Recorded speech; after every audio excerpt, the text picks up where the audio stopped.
Hoy vamos a estudiar un poco de la Biblia. Siempre lo que estudiamos o lo que compartimos es sobre la Biblia.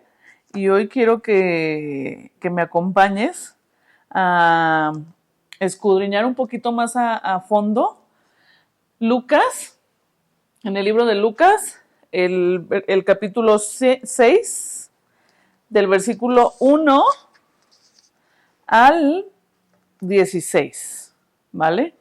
En estos versículos, en estos 16 versículos, encontramos como tres historias diferentes que, que hablan sobre el tiempo que Jesús estuvo, que vivió aquí en la tierra, y hablan sobre tres acciones que él hace o tres momentos que él tiene que parecieran diferentes, pero quiero que los leamos y que los escudriñemos más a profundidad para aprender, ¿no? Aprender qué es lo que Dios nos quiere hablar a través de su palabra y a través de estos versículos. No lo vamos a leer todo el capítulo porque es muy largo y la verdad es que también escudriñarlo así a profundidad todo el capítulo nos tomaría bastante tiempo. Entonces voy a... Perdón. Fue... Ay, inevitable, perdónenme. No me había pasado, pero bueno, vamos a orar antes de empezar. Y es Dios llamándome para que no diga cosas que no tengo que decir.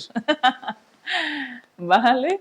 Gracias, Dios, por este tiempo, por permitirnos seguir aprendiendo, Señor, de tu palabra, por permitirnos y abrir, Señor, esta puerta en las redes, en este lugar, Señor, para hablar y escudriñar tu palabra, Señor, porque es inagotable todas las enseñanzas que tú tienes para nuestras vidas. Estas son infinitas, Señor, porque tú eres el principio y tú eres el fin de nuestra existencia, eres el principio y el fin de la creación, Señor, del universo y de todo lo que hay a nuestro alrededor, así como nuestra vida, nuestra propia vida, Señor.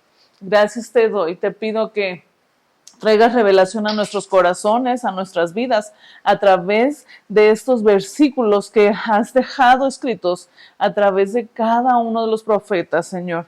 Te damos gracias en el nombre precioso de Cristo Jesús. Amén.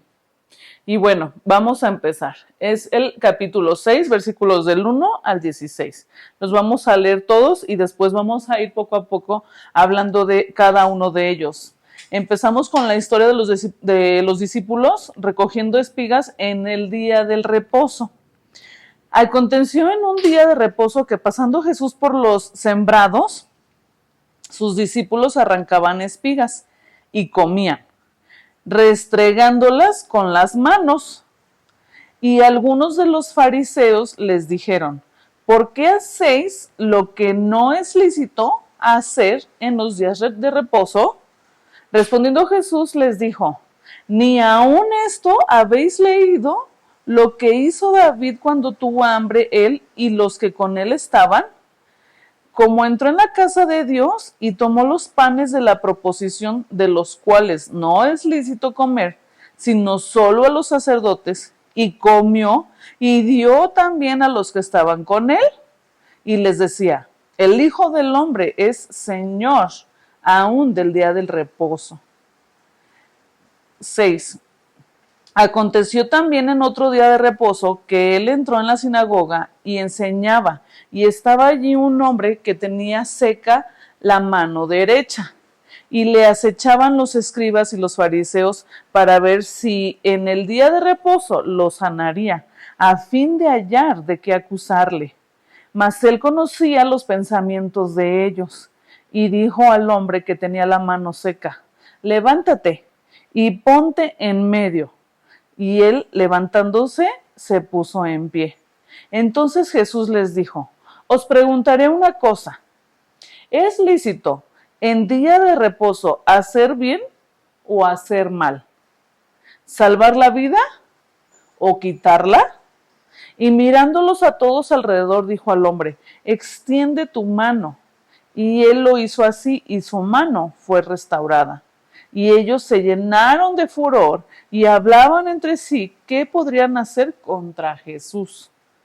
En aquellos días, versículo 12, perdón, en aquellos días, él fue al monte a orar y pasó la noche orando a Dios. Y cuando era de día, llamó a sus discípulos y escogió a 12 de ellos, a los cuales también llamó apóstoles.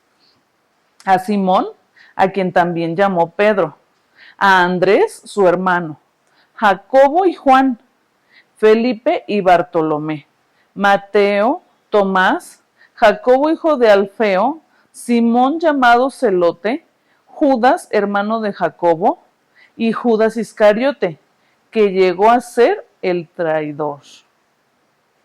Y bueno, hasta aquí vamos a parar. Si te fijas, leímos o acabamos de leer 3 historias pues totalmente diferentes, ¿verdad? De lo que hizo Jesús mientras él estuvo en la tierra. Y estos nos hablan, se me está...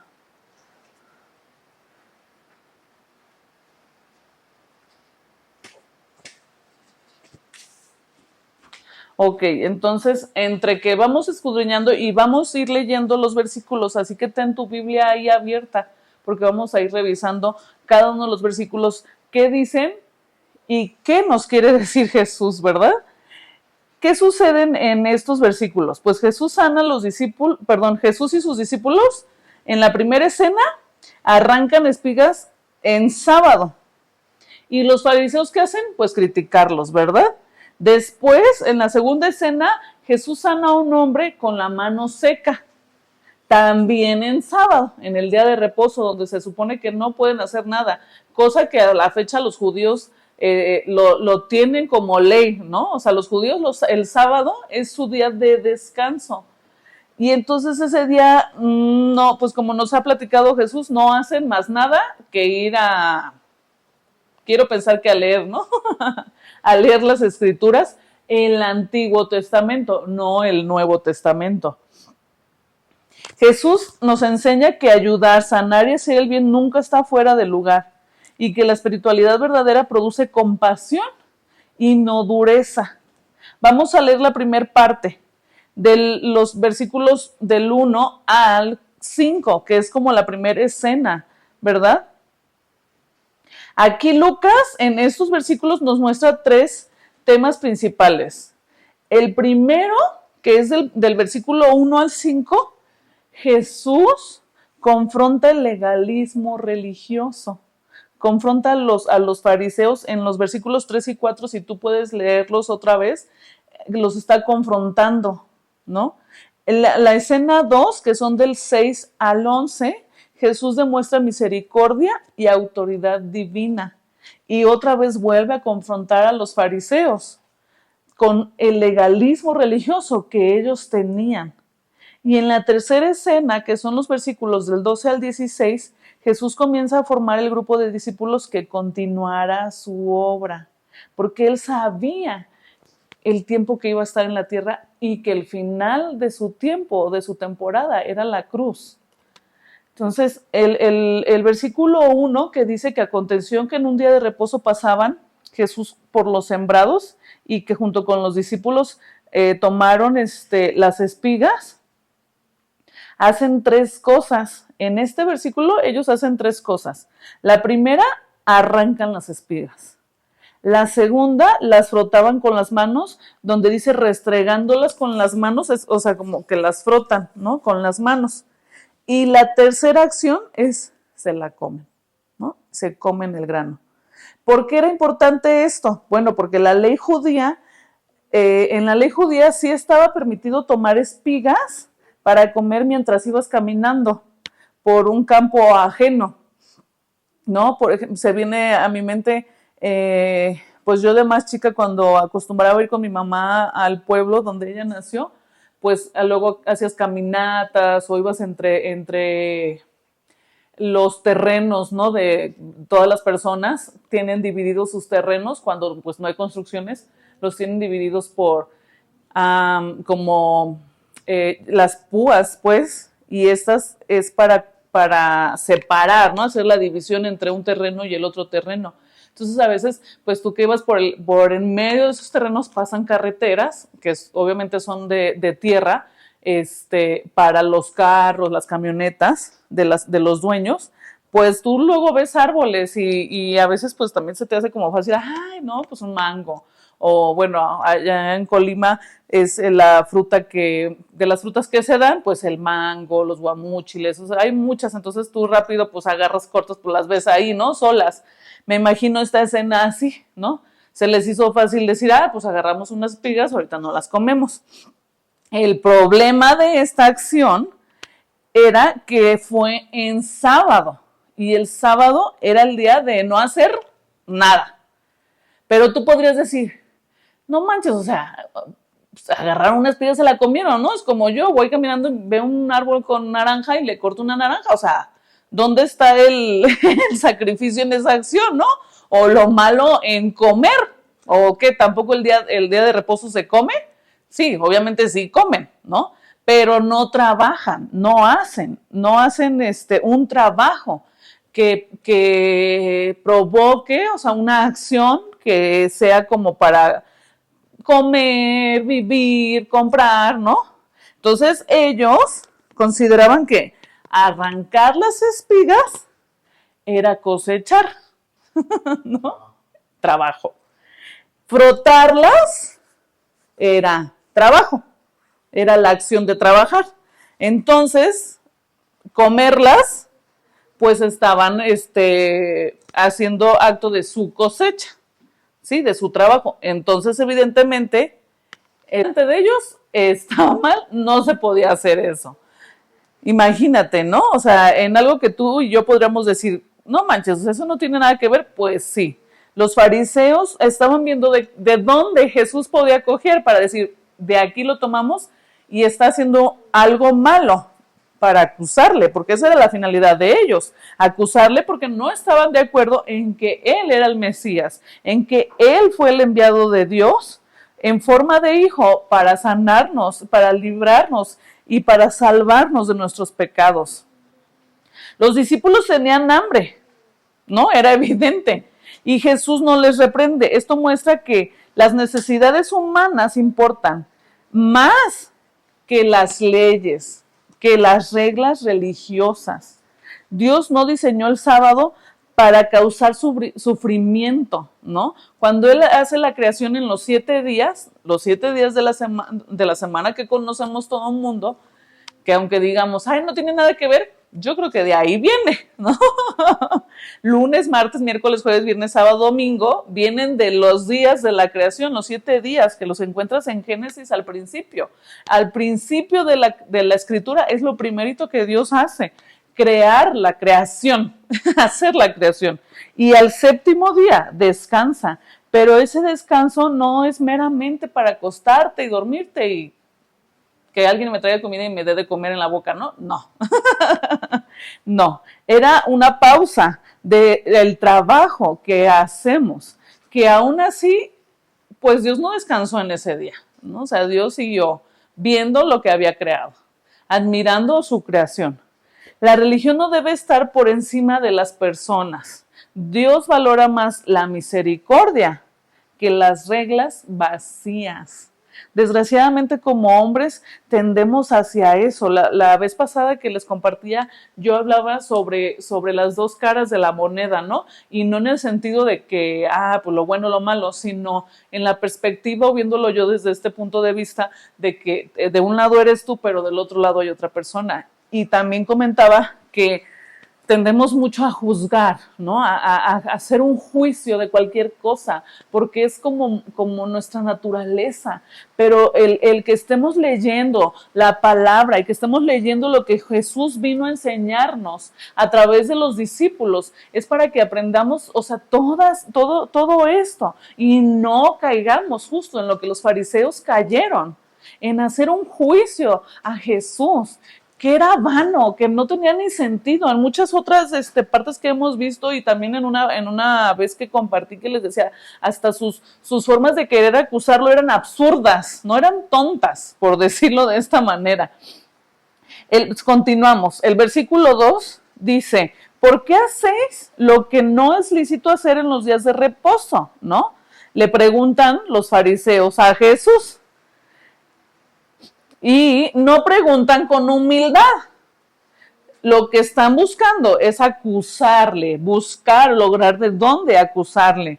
Esto lo único que nos muestra o que nos revela es que los líderes religiosos que estamos viendo aquí y que a lo mejor los podemos ver hoy en día, no nada más en este tiempo, también en este tiempo, estos líderes religiosos observaban errores, pero ignoraban necesidades.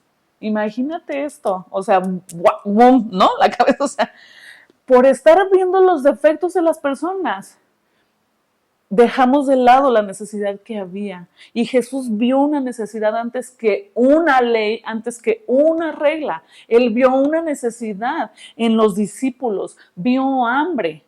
Y fue tan fácil decir, pues sí, tómenla, ¿no? O sea, es de la naturaleza, no estamos robando, no estamos cometiendo delito. Pero delante de los ojos de los religiosos había un error. O querían hacer parecer un error. A veces alguien puede seguir normas religiosas, pero tratar mal a los demás no es una regla. Yo creo que es un sentir que las personas tenemos nada más. La religión puede volverse fría cuando importa más la regla que la persona. Importa más aparentar santidad que mostrar compasión. ¿Por qué estamos aquí nosotros? ¿Por qué estamos Lalo y yo hablando los sábados y compartiéndoles y tratando de encontrar cosas de la escritura que nos puedan ser? Porque toda la escritura es útil, pero en cada momento de nuestras vidas pues hay cosas que nos llegan más que otras, ¿no? Porque la vida está llena de etapas, de épocas, de periodos, de temporadas. Entonces, la idea, a todos los que nos ven es compartirles de lo que Dios nos muestra para tener una vida digna, una vida llena de misericordia, una vida llena de justicia, pero justicia divina, no justicia de este mundo que vive en vanidad, que vive en querer aparentar cosas, en querer cumplir reglas que a veces son inalcanzables, tontas, absurdas. Ayer fuimos, mi esposo y yo, a ver una película que yo creo que varios ya la han visto, ¿no? Y no estoy haciendo publicidad, pero esta película de El Diablo se viste a la moda o sea, cuando la vayan a verla con los ojos abiertos, en tratar de entender cómo el mundo que nos rodea, en qué está parado, porque es lo que la película muestra, en qué está parada la sociedad, y te muestra esta necesidad de querer estar trabaje y trabaje, querer saciar cosas que a veces son vanas, como ahora sí que decía Salomón, ¿no? O sea, vanidad de vanidades, cosas que al final de cuentas no sacian lo que realmente estamos buscando, no sacian el interior de nosotros, nuestro espíritu. Y eso es lo que nosotros hoy queremos enseñarte y enseñarnos, porque también nosotros aprendemos a llenar esa área, esa alma que está buscando en tantos lados saciarse. Y el único lugar es Dios. Es en su escritura, es el único lugar para tener respuestas y para encontrar lo que llene ese vacío y esas necesidades que tú tengas, por las que tú estés pasando. Pero bueno, continúo porque si no, no voy a acabar. El versículo 3 y 4, respondiendo Jesús les dice, ni aún esto habéis leído lo que hizo David, ¿no? Y es una representación a David. Los fariseos se sabían, pero a punta de coma y punto final, el Antiguo Testamento, ¿no? Entonces ellos se lo sabían porque se lo sabían. Así que ellos leen Jesús les dice, ¿no se acuerdan cuando David, ¿no? En el versículo 4, ¿Cómo entró a la casa de Dios y tomó los panes de la proposición de los cuales no es lícito comer? ¿No se acuerdan lo que él hizo? No, o sea, David agarra y dice, pues tengo hambre, pues me voy a meter. Así sean los panes más santos y más sagrados del sacramento de los no sé qué. Agarró, los tomó y pues me los como. Entonces imagínate esa escena en el Antiguo Testamento en donde los sacerdotes dicen, o sea, ¿qué te está pasando? ¿No? Es como esta película de mi villano favorito cuando están queriendo agarrar el diamante, ¿no? Un diamante rosa, así, porque no sé qué, y ese diamante que está en la no sé cómo se le digan a estas cosas, ¿no? Pero como esta cápsula o esta cajita de cristal para que nadie lo toque, no sé qué. Y es así como ellos llegan y le hacen un hoyito y lo toman y se lo llevan. Ah, pues igualito, ¿no? O sea, David dice, pues con su permiso, yo tengo hambre. Es la necesidad y Dios ve nuestro corazón, ve la necesidad que hay en nuestras vidas y antes de hacer un juicio sobre lo que estás haciendo, Él ve la necesidad, Él ve el qué, por qué lo hiciste, ¿no? ¿Por qué lo estás haciendo? No el qué hiciste, como todos los papás luego así hacemos, ¿no? Todos los papás que tenemos, o sea, 1 o 2 hijos, lo primero que luego cuando vemos a leer, ¿qué hiciste, no? Por naturaleza tendemos a hacerlo, pero no vas en el más allá en el que le llamó a hacerlo, ¿no? O sea, ¿qué cosa provocó? Y en esta historia, o sea, Jesús les dice, pues tenía hambre. No hay nada más oculto, no hay algo sobrenatural o escondido. Tenía hambre, ¿no? Y les dijo en el 5, el Hijo del Hombre es Señor aún del día del reposo. Él es el Rey de Reyes. Él es el Dios de la creación. Él tiene el poder y la autoridad aún en el diamante más grande y en la semilla de mostaza, en lo más pequeño, ¿verdad? ¿Qué nos enseña Jesús? Pues que la misericordia tiene prioridad. La necesidad humana no debe ignorarse y las reglas no son más importantes que las personas. Los fariseos conocían la letra de la ley, lo que te decía, o sea, con punto y coma, pero no entendían el corazón de Dios. Imagínate esto, que lleguemos a entender el corazón de Dios, que lleguemos a ese punto en donde digamos, quiero parecerme a ti, quiero ser como tú, Dios. Quiero ser lleno de esa misericordia, quiero ser lleno de esa gracia, quiero ser lleno de esa justicia divina, no de la justicia de este mundo, sino de la justicia tuya, que es perfecta. Esa es perfecta y la perfección no va en este sentido de cumplir la letra, sino, como te lo digo, conforme a la necesidad de las personas, conforme al corazón de nosotros, en la justicia y en la gracia de Dios. Vamos a continuar, ¿sí? En el versículo 6 es la segunda escena de lo que leímos, ¿verdad? El versículo 6. Dice, en otro día de reposo, o sea, esta es en otra ocasión después, a lo mejor, o 2 semanas después, no sé, ¿verdad? Pero podríamos decir, a la semana siguiente, en otro día de reposo, Jesús vuelve a hacer también, ¿no? De las suyas. ¿Y qué pasa aquí? Pues que entra a una sinagoga y allí había un hombre con la mano derecha seca o paralizada, ¿no?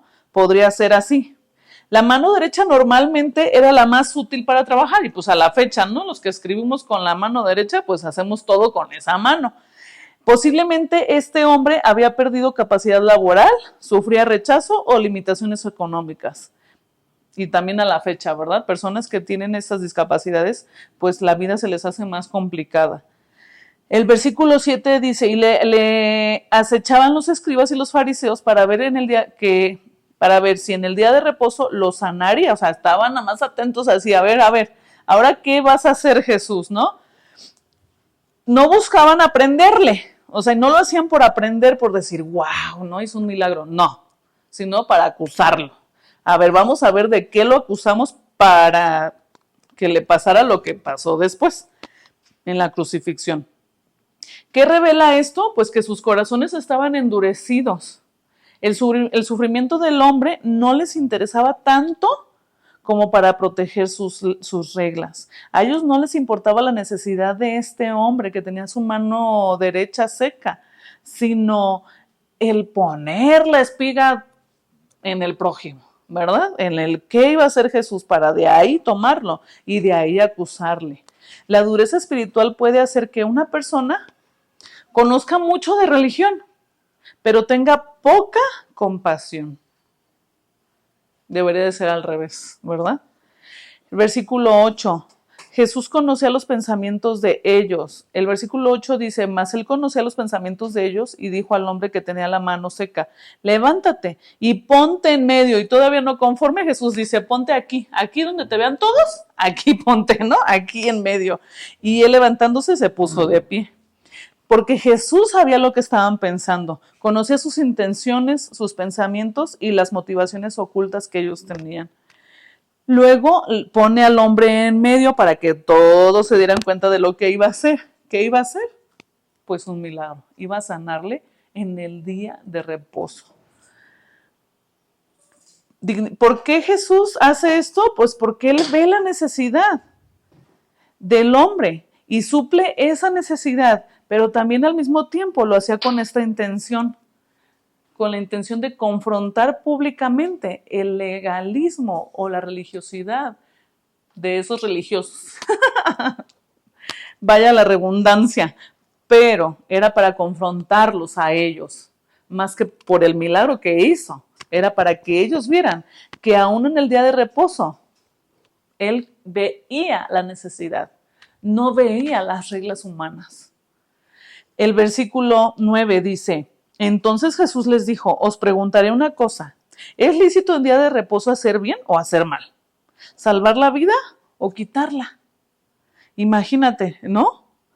Jesús lleva el tema al verdadero punto. El sábado no debe impedir hacer el bien. Hacer el bien cuando se puede hacer también revela, no hacer el bien cuando se puede hacer también revela dureza. Hay mucha gente que está metida en estas cosas y por ejemplo,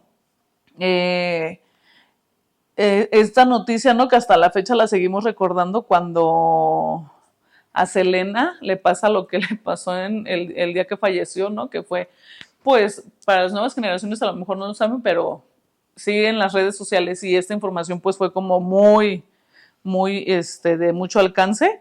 A lo mejor no tan mundial o internacional, pero pues en México sí nos enteramos y por ahí se decía que pues se pudo haber salvado, pero su familia por creencias religiosas no permitió que se le atendiera a ella. Imagínate, o sea, esto, falleció, ¿no? Falleció Selena en ese acto porque ellos no lo permitieron por ciertas reglas religiosas que había. Y dices, wow, ¿no? ¿Hasta dónde llegan nuestras reglas vanas? O sea, absurdas, como te decía, a veces es absurdo lo que nosotros mismos nos queremos poner, que ni nosotros mismos lo logramos cumplir. Pero bueno, Jesús aquí nos muestra y les dice en este versículo, ¿a poco no es más importante salvar una vida que quitarla o dejarlos morir, ¿no? A veces las personas justifican la indiferencia usando religión, normas, tradiciones o excusas, como tú le quieras llamar. Eso no es lo correcto. Lo correcto es extender la misericordia, ¿no? Como dice el versículo 10. Y mirándolos a todos alrededor, Jesús dijo al hombre, extiende tu mano. Y él lo hizo así y su mano fue restaurada. Extendamos la misericordia de Dios. Yo con estas palabras donde dice Jesús, extiende tu mano, para mí es esto, o sea, extiende la misericordia de Dios a las personas. Extendamos el amor que Jesús mostró al morir en esa cruz por nosotros hacia todos los demás. Todos tenemos necesidades, todos tenemos algo que estás padeciendo, que te está costando trabajo. Y créeme que Jesús, que Dios es el último en juzgarnos, en el por qué hemos hecho las cosas o el cómo hemos hecho las cosas, porque Él ve el trasfondo, Él ve el por qué. Y lo que Él quiere es restaurar y sanar como lo hizo con esta persona. En ese momento restauró su mano porque esa era la necesidad. Pero si tu necesidad es otra, para eso está Dios. Para restaurar la necesidad que tú tengas, para extender su gracia a nuestras vidas. ¿Qué pasa? El hombre obedece y mientras responde en fe, recibe sanidad. Si tú le crees, Él lo va a hacer. Tenemos que creerle y declarar que Él tiene la autoridad todos los días de la semana, no nada más de lunes a sábado o de domingo a lunes, perdón, y el sábado no. Todos los días Él tiene autoridad sobre las cosas y sobre nuestras vidas. Muchas veces el cambio comienza cuando damos un paso de obediencia, aunque todavía no veamos el resultado. Y vamos a la última parte de lo que leímos, que es el versículo 11, del 12 al 16. Pero bueno, me brincaba el 11. El 11 dice que ellos llenos de furor, o sea, ellos al contrario se enojaron. ¿Qué nos sorprende aquí? Que en vez de alegrarse por el milagro, en lugar de alegrarse porque le había sanado, wow, no, o sea, le sanó, le cubrió la necesidad que él tenía. Ellos se llenaron de ese orgullo religioso que puede hacer que alguien rechace la verdad, incluso frente a evidencia clara. Imagínate que nuestro corazón esté así de cerrado para no ver lo que Dios puede hacer, lo grande que es Él, porque nos hemos llenado de excusas, porque nos hemos llenado de religión, porque nos hemos llenado de vanagloria, porque nos hemos llenado todo lo que este mundo nos está llenando, ¿no? Tú vas a ver a la película y todo lo que ves allí es vanagloria. La moda, el dinero, o sea, todo lo que te muestra la película es lo que vivimos, lo que viven las personas en el día a día. Y la verdad, todo eso es absurdo, es irónico. Pero bueno, el versículo 12, ahora sí, en esta parte o en estos versículos ya finales que leímos, vemos cómo Jesús elige a los 12 discípulos, ¿no? Jesús pasó, pero antes de esto, en el versículo dice que antes de elegirlos, ¿qué hizo? Se fue al monte a orar y pasó la noche orando a Dios. Y aquí voy a hacer énfasis. Antes de tomar una acción, antes de hacer algo, Jesús, Dios, porque Jesús era Dios en la tierra, ¿verdad? Fue Dios en la tierra y hoy el Espíritu Santo es el que habita en nuestras vidas, que Jesús sube al trono para que el Espíritu Santo llegue a nuestras vidas. Tuvo un tiempo de oración antes de ir y decir, tú y tú, síganme. Antes de hacer algo, él tomó un tiempo para estar a solas, porque estuvo a solas, o sea, no se llevó a nadie ahí a donde él iba a orar. Él lo hizo solo, tomó ese tiempo para poder tomar decisiones. ¿En qué momento tú antes de tomar decisiones tomas un tiempo a solas? Y a lo mejor Dios no va a ser audible, pero créeme que si tomamos un tiempo, de alguna forma Él nos va a mostrar qué es lo que tenemos que hacer. A veces tomamos decisiones en cosas y ya cuando vemos que ya el agua está aquí, ay, no, yo le decía a alguien, le decía, pues es que luego tenemos esta frase que decimos, Dios aprieta pero no ahorca, ¿no? Pero pues te aprietas tú solito, o sea, no es que Él te apriete, es que uno solo se aprieta en las acciones y las decisiones que tomamos, que traen consecuencias para ti mismo. Y el único perjudicado eres tú. ¿no? Pero así tenemos que buscar a quien echarle la culpa. Y cuando a Dios fue al último que tomamos en cuenta para tomarlas. Entonces, la oración da dirección, claridad y discernimiento. Toma nota. La oración te da dirección, claridad y discernimiento. Cuando tú tomas ese tiempo antes de, créeme que si Dios no te dice así al oído, ¿no? Así como yo te estoy diciendo ahorita estas cosas, pero en tu espíritu lo pone. El Espíritu Santo te va a ayudar a discernir. El versículo 13 dice, cuando era de día, llamó a sus discípulos y escogió a los 12, a los cuales también llamó apóstoles. Diferencia importante entre discípulo y apóstol.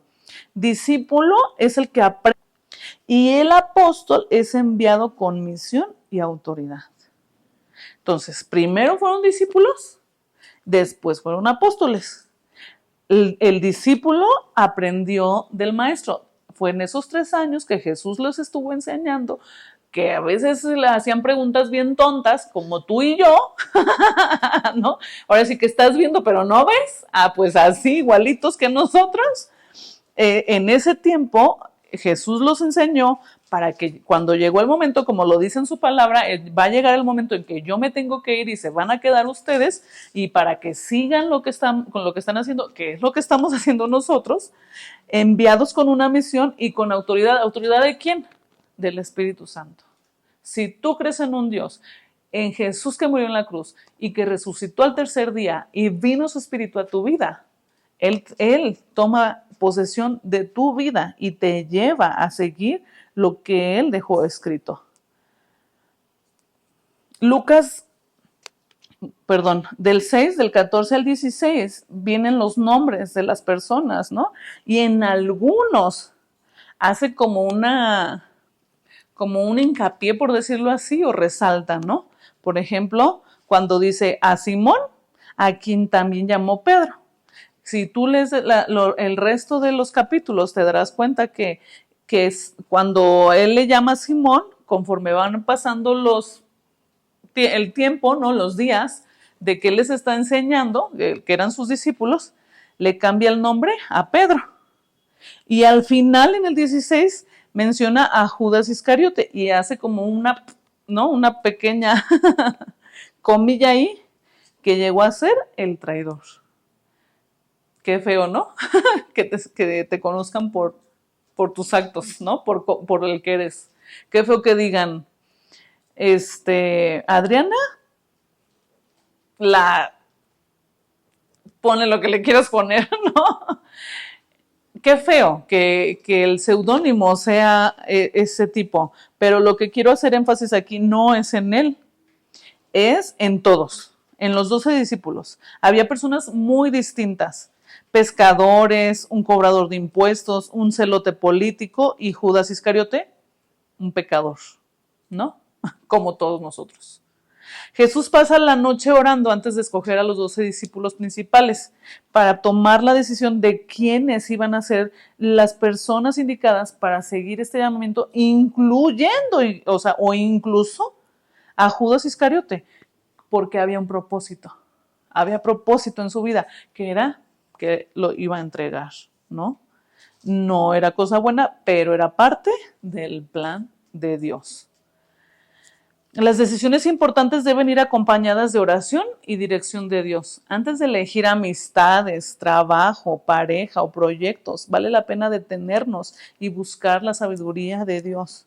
Ahora, si tú dices, es que yo oro, me siento, todo, pero no escucho, lee la Biblia, lee su escritura y ahí nos está enseñando cómo debemos de actuar, cómo debemos de ser en nuestra vida y hacia con los demás. Jesús no escogió personas perfectas, escogió personas dispuestas. La oración no es el último recurso, es la preparación antes de actuar.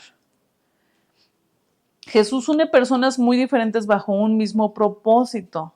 El propósito de ellos era caminar con Jesús esos 3 años para llegar a la cruz. y al tercer día resucitar, el Espíritu Santo venir y posar sobre sus vidas para que bajo el Espíritu Santo fueran y predicaran el Evangelio a toda criatura. Dios usa personas imperfectas y distintas. ¿Qué buscaban? Escuchar enseñanza, sanidad, esperanza y liberación. Traer la salvación a los que creyeran en Él, aun siendo de la tierra que fuera.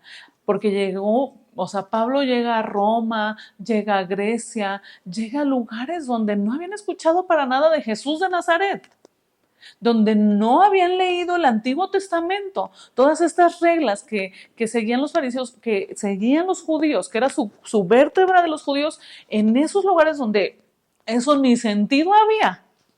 Hasta allá llegó su palabra a los que le creyeron que había y que hay un Dios que es el que estamos buscando todos, porque todos tenemos esa necesidad, porque somos su creación. Así seas de México, así seas de Guatemala, así seas del lugar donde seas, somos creación de Él y necesitamos de Él. Pero a veces, como te lo he platicado en otras ocasiones, nos perdemos en andar buscando en otros lugares eso que está aquí en su palabra.